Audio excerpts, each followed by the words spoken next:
dimuliakan Allah. Syukur alhamdulillah, mari sama-sama kita ucapkan kehadirat Allah Subhanahu wa taala. Atas rahmat dan izinnya kembali kita dapat berkumpul di tempat yang mulia ini. Seraya kita melaksanakan salat fardu maghrib berjamaah sekaligus kembali perdana pengajian kita, saudara hadirin. Semoga apa yang kita uraikan malam ini diberikan Allah senantiasa kita kekuatan zahir batin untuk dapat memahami sekaligus dapat pula mengamalkannya. Salawat beriring salam mari kita sampaikan pula pada junjungan kita Nabi besar Muhammad Rasulullah sallallahu alaihi wasallam beserta seluruh keluarganya dan juga para sahabat-sahabatnya sekalian. Mudah-mudahan kita yang hadir malam ini beserta kedua orang tua kita insyaallah semoga kelak memperoleh syafaat di kemudian hari. Bapak Ibu hadirin yang dimuliakan Allah, malam ini merupakan kita perdana untuk belajar ilmu tauhid dan ilmu tasyawuf.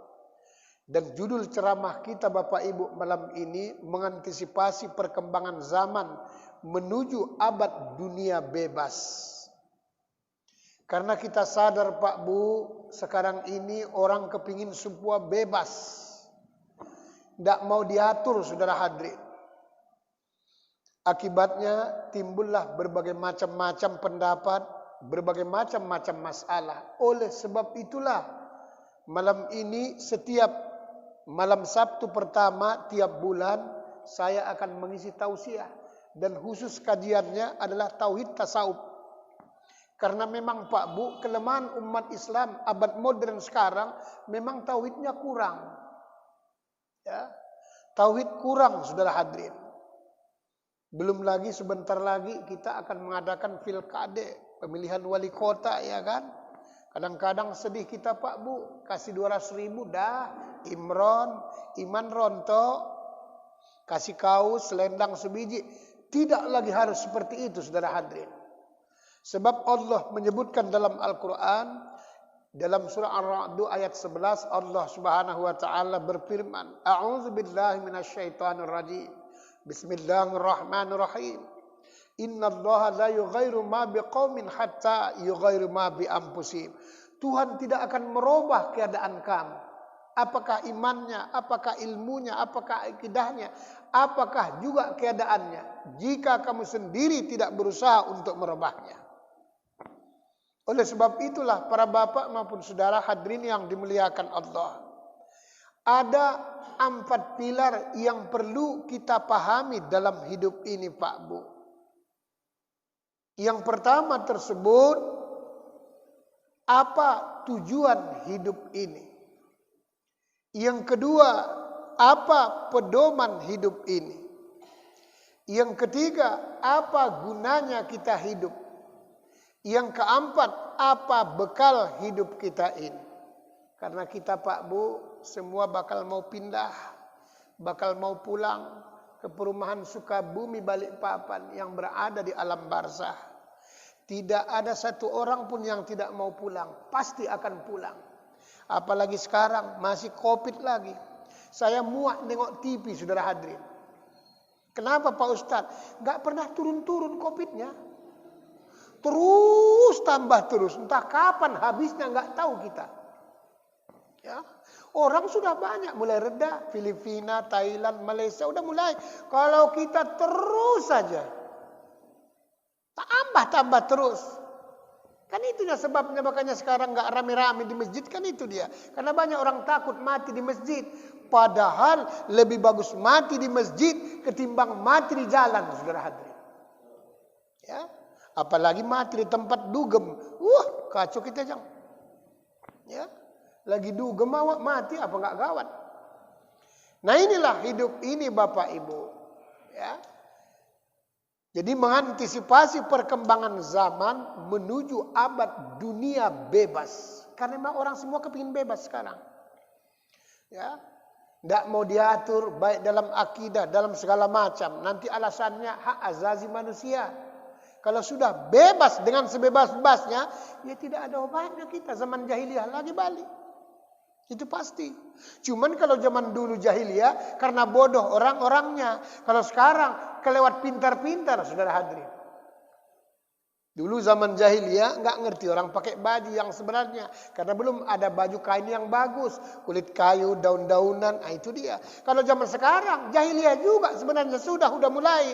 Cuman jahiliyah canggih. Ya.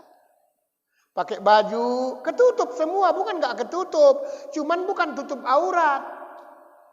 Badannya ketutup semua. Cuman karena saking ketatnya, ya akhirnya tersebut bukan baju penutup aurat, tapi baju meletek, saudara hadirin. Dari depan meletek, dari belakang meletek, dari kiri kanan meletek. Akhirnya baju busana meletek. Dulu ada istilah you can see, kau dapat melihat. Kalau sekarang you can fit, kau dapat melihat yang kejepit. Ini zaman sekarang Bapak Ibu. Nah, oleh sebab itulah tujuan hidup ini yang pertama Bapak Ibu sesuai dengan doa dalam Al-Quran supaya bahagia dunia, bahagia akhirat. Rabbana atina fid dunya hasanah wa fil akhirati hasanah wa qina azabannar. Itulah tujuan hidup kita ini. Makanya setiap berdoa, lihatlah pasti ditutup dengan Rabbana atina fid dunya. Kayak manapun panjangnya doanya, dari sini ke sentral, musing-musing sampai Tanjung Merawa, musing-musing lagi Kuala Simpang, ujungnya Rabbana atina fid dunya.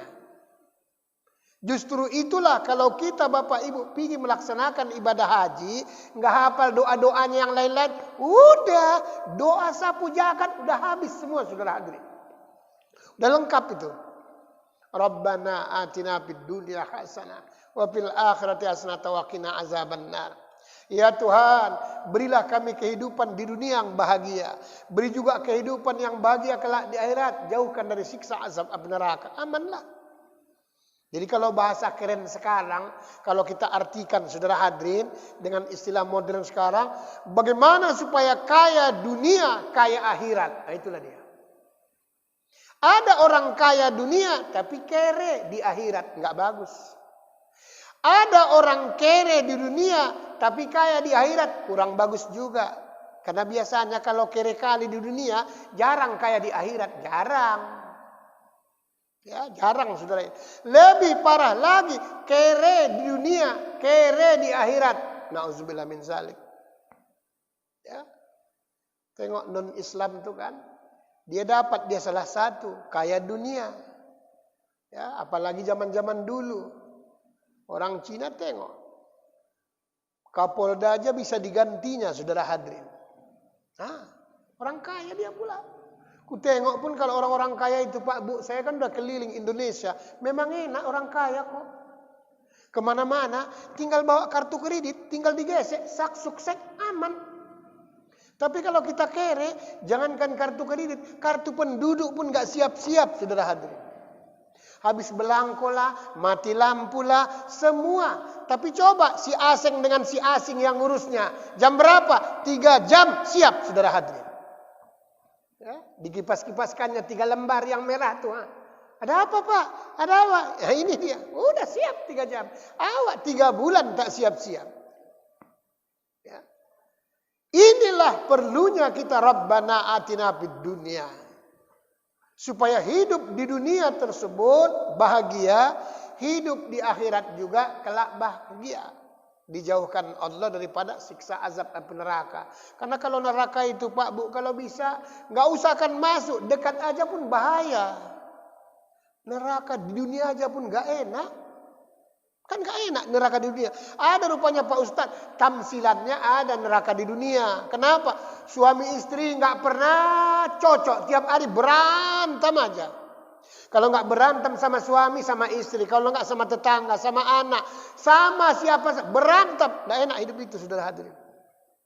Itulah neraka dunia. Apalah gunanya hidup kita Pak Bu. Banyak duit tapi nggak bisa makan enak. Berarti kan dicabut Tuhan nikmat tuh. Duit awak banyak. Tapi tak bisa makan enak. Semua pantang. Makan daging pantang, darah tinggi. Makan udang cumi-cumi, kolesterol. Makan jero-jeroan, asam lambung. Makan kacang-kacangan, asam urat. Semua tak boleh. Banyak duit awak. Yang boleh dimakan cuman genjer kangkung terong. Genjer kangkung terong. Hancur minat. Tiap sore hujan pula. Udah hancurlah. Nah ini. Ada juga sebaliknya Bapak Ibu. Duitnya tak ada. Tapi kerjanya asik mau makan aja kerjanya. Ini pun gawat juga.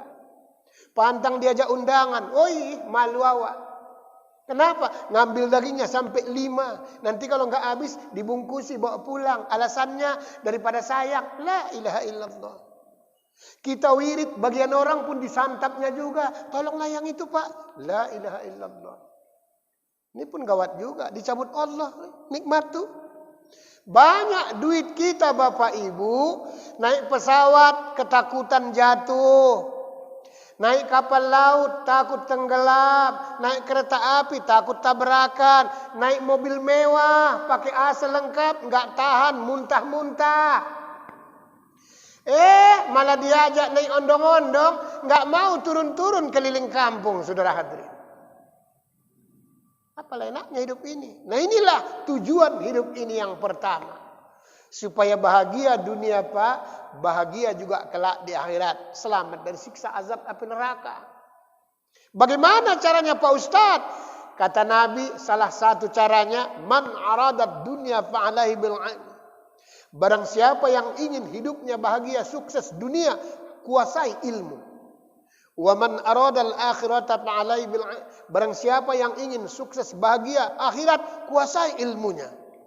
Wa man arada huma, kata baginda Rasulullah, ta'alaihi bil ilm. Barang siapa yang ingin hidupnya sukses dunia bahagia akhirat, dunia akhirat, kuasai ilmunya. Berarti kalau mau ingin kita di dunia sukses, ya memang harus kita kuasai ilmu dunia. Barang siapa yang ingin sukses hidup akhirat, harus kita kuasai juga ilmu akhirat. Barang siapa yang ingin kedua-duanya tersebut, ya harus juga kita kuasai. Nah, ini kita sekarang kadang-kadang. Ini salah satu kelemahan kita, saudara hadirin. Karena dulu, karena banyaknya paham-paham, tidak boleh bicara politik di masjid, akibatnya dipolitiki orang apa? Ya, padahal Islam itu sendiri Pak Bu, Islam itu politik. Islam itu politik. Bagaimana orang supaya taat pada Allah dan taat pada Rasulullah, bakti pada orang tua, berbuat baik kepada, kan itu dia Islam itu yang sesungguhnya. Ya. Kalau enggak ya kawan. Jadi kalau kita tidak menguasai ilmunya tersebut, dunia, ya kita kecampak. Apalagi zaman sekarang harus punya skill. Punya ilmu tertentu yang tidak dimiliki orang lain. Ya. Nah inilah kata Rasulullah, perlunya tujuan hidup ini.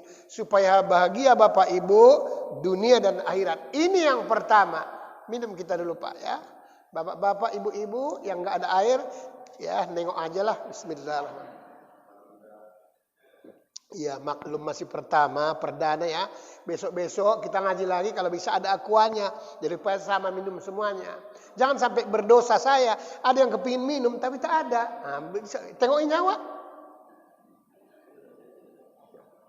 Alhamdulillahirrahmanirrahim. Gak mungkin lah yang satu ini ku bagi-bagi gantian. Bapak Ibu hadirin yang dimuliakan Allah. Ini merupakan yang pertama. Kemudian yang kedua, apa pedoman hidup ini? Tentu kalau agama Islam Bapak Ibu pastilah Quran hadis. Pasti. Cuman yang menjadi problem memahami Al-Quran dan hadis ini yang berbagai macam-macam orang. Ya. Akibatnya timbullah saling salah menyalahkan. Padahal Islam tidak boleh saling salah menyalahkan. Harus benahi membenahi. Asah, asih, asuh. Itu dia. Jangan gesek, gasak, gosok. Itu tak boleh. Kan banyak kadang-kadang saudara-saudara kita saling salah menyalahkan. Wirid, salah. Padahal kalau kita pikir, apa coba salahnya wirid itu? Tak ada salahnya. Wirid itu bahasa Inggris. Kita read, baca. Kita baca. Yang dibaca Al-Quran. Itu yang pertama. Yang kedua, menciptakan silaturahmi. Yang ketiga, belajar orang bersedekah. Yang keempat, belajar orang menuntut ilmu. Tidak ada salahnya. Kalaupun ada salahnya wirid itu per individu. Apa itu Pak Ustadz? Rajin wirid tapi tak sholat. Nah, itu yang salah. Seolah-olah ia anggap wirid itu adalah wajib. Itu yang salah. Ya wirid rajin tapi tak sholat. Ya kan terbalik. Makanya kadang-kadang bukan saya itu tersebut mengejek, tidak. Bertahun-tahun wirid kadang-kadang. Ada yang tak berubah-berubah. Ada. Bertahun-tahun, ada yang sampai 10 tahun lebih tak dapat apa-apa. Kecuali cuma lontong mie goreng. Lontong mie goreng. Lama-lama muka awak pun kayak lontong, saudara hadirin. Kalaupun berubah sekali-sekali, mie rebus. Nah, berubah juga sekali-sekali. Cuman kadang-kadang awak keceli. Awak pikir satu telurnya, karena telungkup. Rupanya dibalik separuh. Itu pun tinggal, kuningnya udah habis, longsor, saudara hadirin. Ya, maaf ibu-ibu ya, bukan saya menyinggung. Ya, kemarin saya ngajar ya di perumahan Giria Martubung, pas giliran saya pantau waktu mengajar, ku tengok makanannya lontong. Ya, tapi ada telurnya. Ku ceramahkan, satu pun tidak ada telurnya yang tidak bulat. Bulat semua dia, saudara hadirin. Ya udah ku singgung duluan pula kan. Iya. Pernah saya ngajar juga begitu. Saya pantau, makrifat. Iya, kok banyak kali macam panjang-panjang kuning-kuning. Berarti mie rebus dalam hati saya. Kan orang kan ibu-ibu biasa kan mie rebus itu kan separuh, ada yang seperampat. Ya, ku ceramahkanlah. Ini kalau bisa, alhamdulillah bulat semua telurnya. Pulang saya, ku rasa yang punya ahli baik aku pikir. Ya iyalah, aturan 20 biji telur kan udah bisa 40 orang. Ini jadinya tidak bisa lah. Jadi bulat kawan tuh kan. Ya, kan kacau lah pula. Ya. Nah ini Bapak Ibu saudara hadirin, memahaminya itu yang salah. Mana boleh kita Islam saling salah menyalahkan, tak boleh. Kalaupun ada orang beda dengan kita pemahamannya, nggak usah kita salahkan. Cuman juga tidak boleh kita mengikut omongannya. Sebab Allah berfirman, wala taqfu ma laysa laka bi'ilm, inna sam'a wal basara wal fuada kullu ulaika kana anhu mas'ula. Surat Al-Isra ayat 36. Dan janganlah kamu berbuat amal ibadah itu mengikut-ngikut orang lain. Ya, kalau tidak tahu ilmunya. Sebab nanti hatimu, pendengaranmu, penglihatanmu semua diminta pertanggungjawabannya. Islam ini kan banyak ajarannya kan hilafiyah. Biasanya itu hilafiyah. Contoh sholat. Kan hilafiyah itu Pak, naruhkan tangan ini hilafiyah. Imam Hanafi menaruhkan tangan itu kalau sholat di atas dada, maka begini, walaupun kayak orang kedinginan. Imam Syafi'i di atas dada maksudnya kolbu, maka seperti ini rap. Imam Maliki di atas dada itu tulang rusuk kiri, makanya enggak dilipat. Allahu Akbar, begini. Imam Ahmad Ibnu Hambali naruhkan di atas dada itu pusat. Allahu Akbar, makanya begini ke bawah. Sah itu Pak Ustaz? Sah. Sah semuanya. Yang enggak sah itu Allahu Akbar, jadi mau apa? Ini baru enggak sah. Nanti malaikat pun nengok, nantang kau ya. Bahaya aja kan? Itu yang enggak sah. Ya. Nah inilah dia. Jadi kalau Islam itu biasa. Jadi Al-Quran dan hadis sudah pastilah sesuai dengan petunjuk Rasulullah. Taraktu fikum amrayni lan tadillu ma in samaktum abada. Kitabullah wa sunnati Rasulullah, kata Rasulullah. Dua perkara yang aku tinggalkan sama kamu, maksudnya kita umatnya. Bila kamu berpegang pada keduanya, insya Allah selamat dunia akhirat. Itulah Al-Quran dan hadis. Yang menjadi masalah memahami Al-Qurannya itu. Ya. Memahami hadis-hadisnya tersebut. Karena Al-Quran ini kan diciptakan Allah kan ada 3 model. Ada Al-Quran yang terbentang, itulah alam jagat raya ini, ayat-ayat kauniyah. Ada Al-Quran yang tersurat, itulah diktat Al-Quran yang sering kita baca. Ada Al-Quran yang tersirat, itulah diri manusia. Jadi memahaminya itu sebenarnya. Oleh sebab itulah makanya belajar Al-Quran itu melakukannya sampai 5 macam. Hatamnya itu 5 kali. Hatam pertama, hatam bacaan. Hatam kedua pas makhrajnya, tajwidnya semua pasohannya pas. Jadi kalau hatam pertama itu hatam sekedar sampai mulai dari Al-Fatihah sampai Qul Huwallah, hatam bacaannya. Hatam kedua pas makhrajnya, tajwidnya, pasohannya. Hatam ketiga baru belajar lagunya. Sebab orang yang baca Quran pakai lagu dengan enggak pakai lagu pasti lebih cantik pakai lagu. Justru itulah membaca Al-Quran itu sudah ada lagu-lagu tertentu. Pakai bayati, soba, nahwan, sika, ras. Jangan dibawa dari lagu kampung awak. Itu kadang-kadang menyala. Itulah kemarin dibuat di istana itu, makanya banyak orang protes. Ya, banyak orang protes, apalagi kita imam. Dibawanya lagu dari Jawa sana, kayak nembang. Bismillahirrahmanirrahim. Alhamdulillahi rabbil alamin. Waladhalin. Nanti makmumnya bisa nyahut dia. Trok tok tok tok tok. Siapa jenenge? Boten semerap habis makan tinggal kurap. Nah ini kan bahaya. Ya. Orang sudah ada lagunya tertentu. Makanya kadang-kadang orang mendeling saya larang. Kalau jadi imam, kalau totok kali. Kadang-kadang kan mendeling ini kan ada lagu khasnya. Onang-onang namanya. Jadi kalau dia sempat imamnya, dibuatnya lagu kampungnya sendiri dari spion sana. Bismillahirrahmanirrahim. Alhamdulillahirabbil alamin.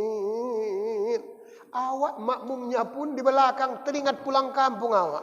Salah-salah nyaut makmum tu. Oida bobaya. Apa enggak bubar sholat berjamaah? Bubarlah sholat berjamaah kan. Maya kali ini jangan. Saya Pak pernah saya alami, maka saya ceritakan. Waktu saya ke Yogyakarta. Jadi di jalan lintas Semarang itu ada masjid. Kami sholat Jumat di situ bersama murid. Saya pas di belakang imam itu. Khutbahnya itu Jumat, itu semua bahasa Jawa kecuali rukunnya.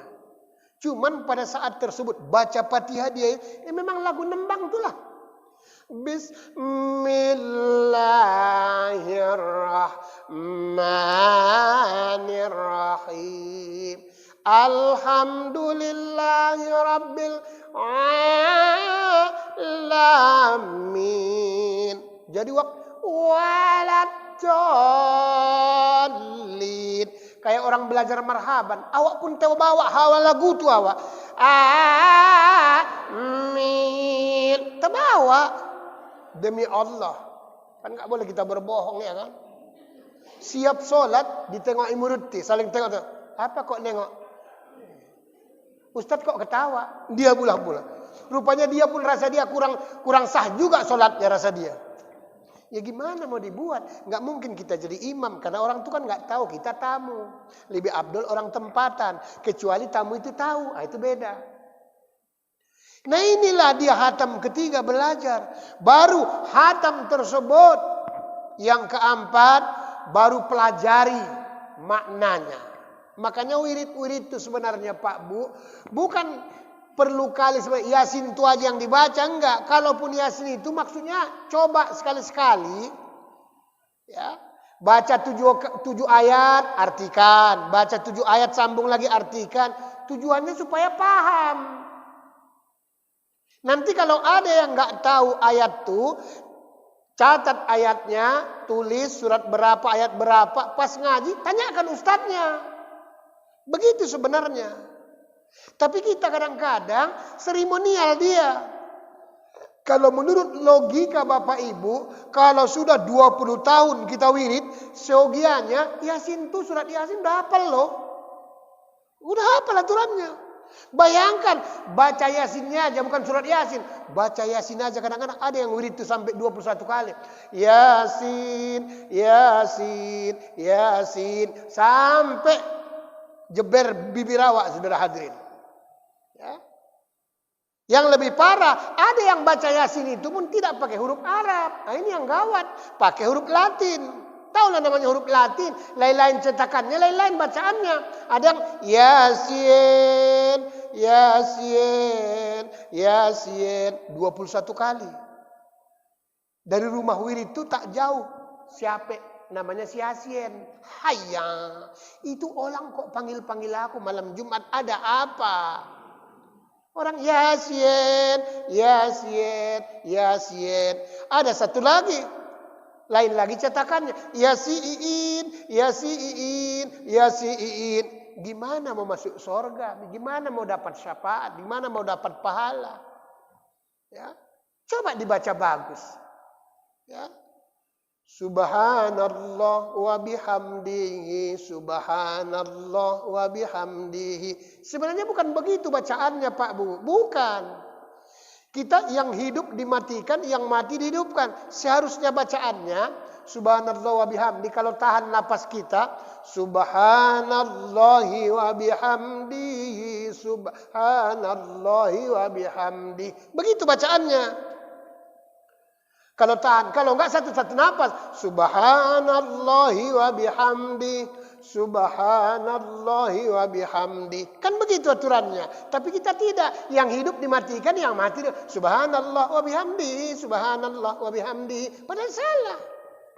Subhanallahi wa bihamdi, subhanallahi wa bihamdi. Kalau tahan dua napas, dua baris satu napas, subhanallahi wa bihamdihi, subhanallahi wa bihamdi. Kan begitu aturannya. Ini udah bertahun-tahun, itu aja nggak lulus bacaannya. Kan Al-Quran itu beda. Kalau beda bacaannya, nanti beda artinya. Qul huwallahu ahad, harus ahad, qalqalah. Kalau qul huwallahu ahad, nah, udah beda dia.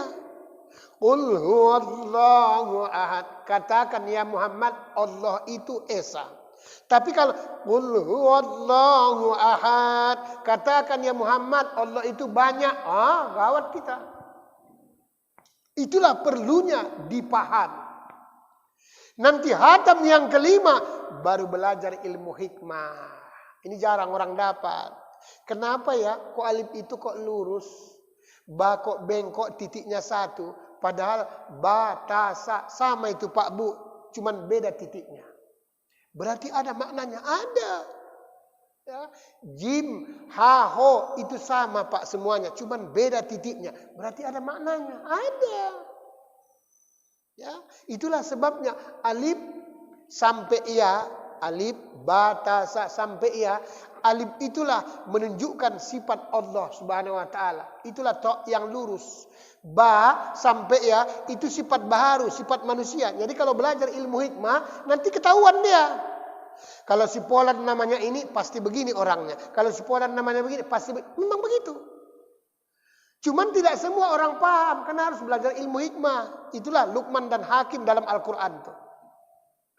Makanya itulah dalam Al-Quran, alif, ba, ta, sa, sampai ya, cuman alif tok yang lurus. Semua dari ba sampai ya, bengkok semua, cuman beda-beda bengkoknya. Itulah namanya kita baharu. Tidak bisa lurus, tidak bisa lempang. Kalau mau ingin lempang, harus balik ke pangkal. Inilah tujuannya. Filosofinya, kalau orang baca hatam Quran, kalau kita hatam Quran Bapak Ibu, nanti udah habis qul huwallah, nanti suruh baca lagi dari pangkal.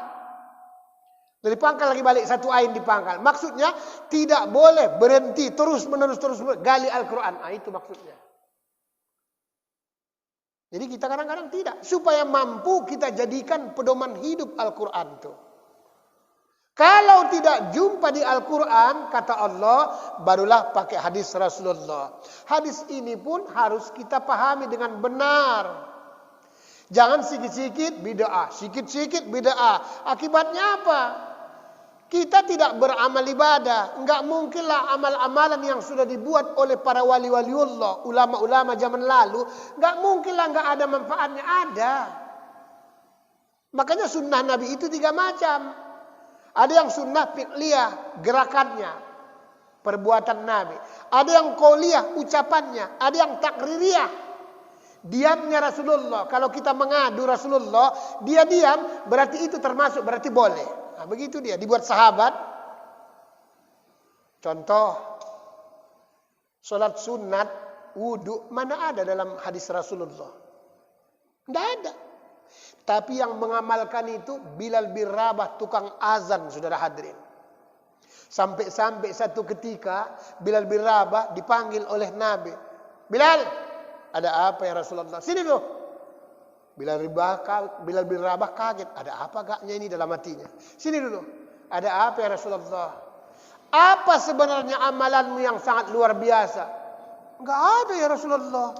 Kenapa rupanya? Ku tengok, ku lihat itu terompamu, sandalmu sebelah sudah sampai di sorga. Bayangkan. Tidak ada yang spesifik ya Allah. Ya Rasulullah. Tidak ada yang khusus ya Rasulullah. Bingung Nabi. Dikasih tahu oleh Bilal bin Rabah. Ya Rasulullah, ya Muhammad, amalan saya yang biasa, asal setiap ngambil air wudu, tidak pernah enggak sholat sunat, tetap sholat sunat wudu. Rupanya itulah yang membuat dia, padahal enggak disuruh Nabi. Bayangkan, kita kadang-kadang kebanyakan tanya, kebanyakan protes, ngamal enggak juga. Bulan Muharram, awal bulan dengan akhir tahun, nanti nggak boleh puasa. Padahal boleh puasa. Orang yang diharamkan 1 tahun itu puasa cuma 5 hari kok. Kan 5 hari yang diharamkan. Hari Raya Idul Fitri, Hari Raya Idul Adha, Hari Raya Tasyrik, 11, 12, 13, motong lembu. Ini yang haram puasa. Yang makruh puasa 2 hari. Hari Raya Jumat kalau tok hari Joy umat 1 hari, tidak boleh. Makruh hukumnya, bukan tak boleh, makruh. Kemudian hari yang pas bertepatan hari Asyura, walaupun hari apa saja. Nah itu problemnya. Awak tidak. Nanti nggak boleh, nggak ada hadisnya, segala macam. Akibatnya apa? Tambah tua, bukan tambah rajin beramal ibadah. Tengok sholat tasbih itu. Banyak orang juga nggak mau itu sholat tasbih. Kenapa? Itu nggak hadisnya nggak kuat dan segala macam. Padahal Nabi nyuruh hadis yang namanya sholat tasbih itu kalau bisa kata Nabi tiap hari. Saking perlunya. Kalau enggak bisa seminggu sekali.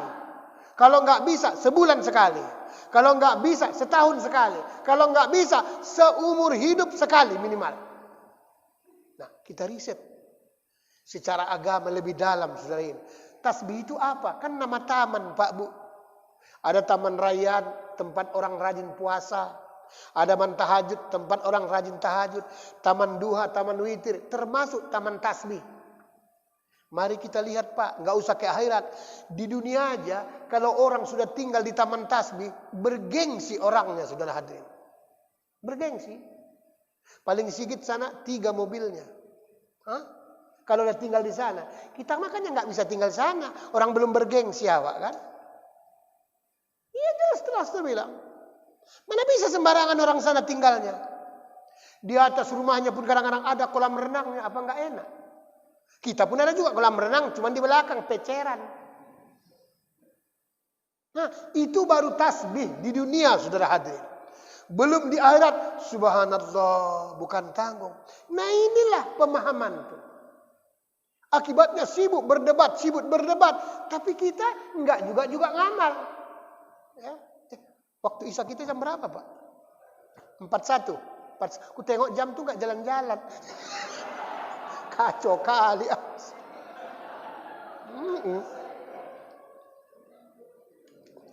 Itulah. Jangankan manusia. Jam pun kalau sudah kena COVID. Mati juga kau. Hancur ya. Tengok dari tadi. Masa jam 3 aja terus dalam hatiku ya. Rupanya kena COVID juga rupanya jamnya. Bapak Ibu hadirin yang dimuliakan Allah. Ya. Nah inilah yang kedua. Apa pedoman hidup? Tentu Al-Quran dan hadis. Itu pasti. Supaya mampu kita menjabarkan Al-Quran dan hadis, tentu belajarlah kepada ulama-ulama, kepada ustadz-ustadz, ustazah, dan orang-orang mu'alim. Kan memang harus seperti itu. Apalagi memang basic kita dari kecil memang tidak dari pesantren atau madrasah. Tapi itu tidak ada masalah. Yang penting mau belajar. Maka istilah Nabi dari buayan sampai ke liang lahat. Maksudnya tidak berhenti, belajar. Supaya nanti kita paham. Nanti Allah berikan pemahaman. Kalau sudah dapat ilmu hikmah Bapak Ibu, subhanallah, enak kali hidup ini. Kenapa rupanya Pak Ustaz? Ya orang gak dengar, kita dengar. Orang gak nampak, kita nampak. Apa gak enak? Ya. Syukur-syukur sebelum pindah awak ke perumahan Sukabumi Balikpapan yang beralamat di alam barzah, syukur-syukur sorpe dulu ke sana. Sorpe melalui ilmu gaib, melalui batin, saudara hadirin. Sudah bagus tempat apa enggak? Kan sama juga dengan dunia ini, alam barzah itu Pak, hakikatnya sama. Ada yang tipe 100, ada. Ada yang tipe 70, ada. Ada yang tipe 45, ada yang RS, ada yang RS parah kali sampai 12 S-nya. R, S, S, S, S, S, S, S, S, S. Ruang sangat sempit sekali sehingga selonjor pun sangat sulit saking sempitnya. Hah? Ya bayangkan, mati awak gemuk kali pula. Yang tukang korek sentimen pula nengok awak. Kenapa? Lambat kali bawa minumnya, minum kopinya sama makanannya. Ya, dikecilkan kawan itu sedikit. Awak panjang 160, dikuranginya 155. Apa enggak masukkan? Belum lagi daerah Belawan, daerah pesisir, belum tersebut dimasukkan mayat, udah penuh airnya. Serba salah. Apalagi kurus-kurus awak, terapung-terapung kawan tuh. Maka terpaksa kadang dipijak. Masukkannya dipijak, nanti baru ditimpa. Kalau enggak gimana? Kalau gemuk kali awak, belum ditaruhkan udah terbenam pula kawan. Serba salah. Nah inilah hidup ini saudara hadirin. Perlunya tersebut kita pahami Al-Quran dan hadis. Bapak Ibu hadirin yang dimuliakan Allah. Kemudian yang ketiga saudara hadirin, atau pilar yang ketiga, apa gunanya kita hidup? Gunanya kita hidup, kata Allah, untuk mengabdi, untuk beribadah. Makanya ayatnya kita semua hafal.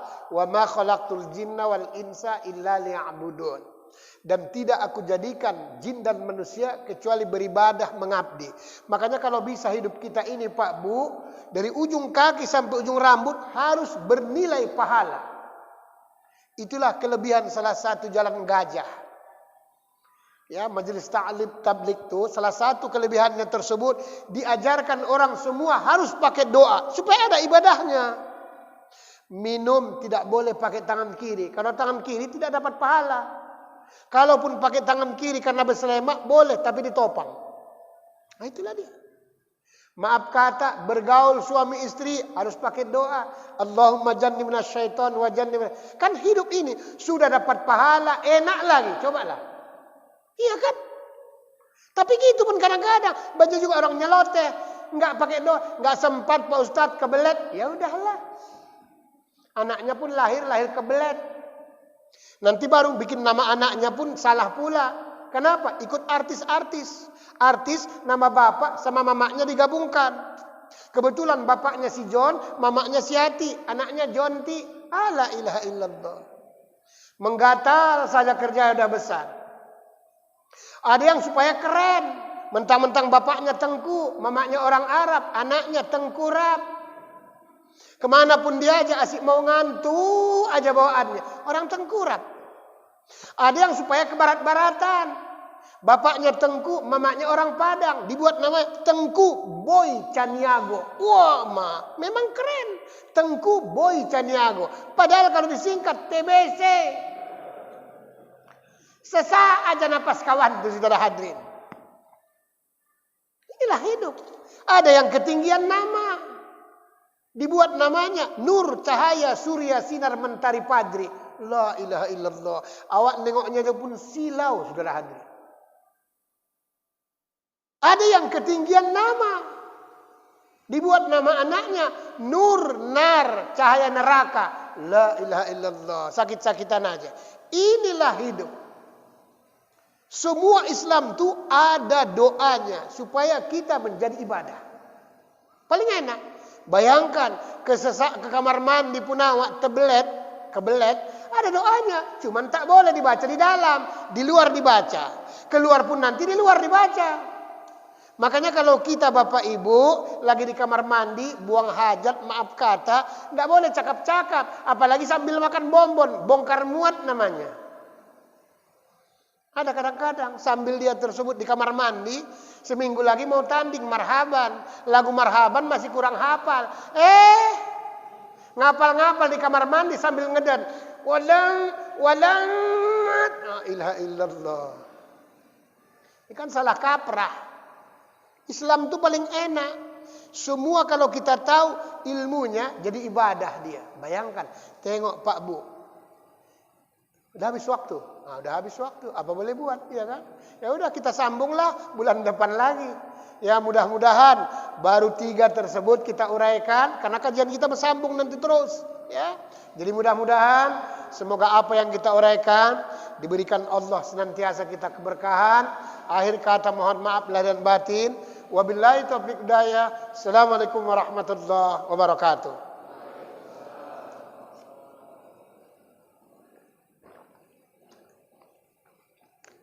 Alhamdulillah.